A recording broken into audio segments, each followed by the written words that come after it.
नाजरीन 1918 में कोयले की कान में काम करने वाले मजदूरों को कान की गहराई में एक हैरत अंगेज चीज दरियाफ्त हुई।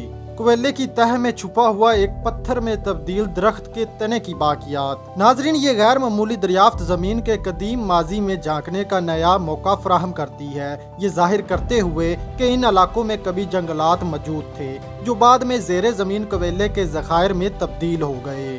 कोयला लाखों सालों में कदीम पौधों के मवाद से बनता है, खास तौर पर इन वसी दलदली जंगलात से जो कार्बोनिफरस दौर तकरीबन 300 मिलियन साल पहले मौजूद थे।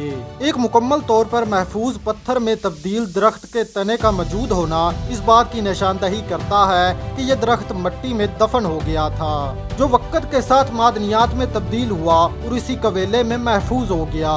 इस किस्म की दरियाफ्तें अहम हैं क्योंकि ये कदीम माहौलियाती निज़ामों और कोयलों के बनने के अमल के बारे में कीमती मालूमात फराहम करती हैं। ये ज़मीन के गहरे माजी और उन मादनी वसाइल के दरमियान बराह रास्त तल्लुक़ ज़ाहिर करती है जिन्होंने जदीद सन्नत को तश्कील दिया। नाजरीन, आप इस बारे में क्या राय रखते हैं? कमेंट बॉक्स में ज़रूर बताइएगा। शुक्रिया।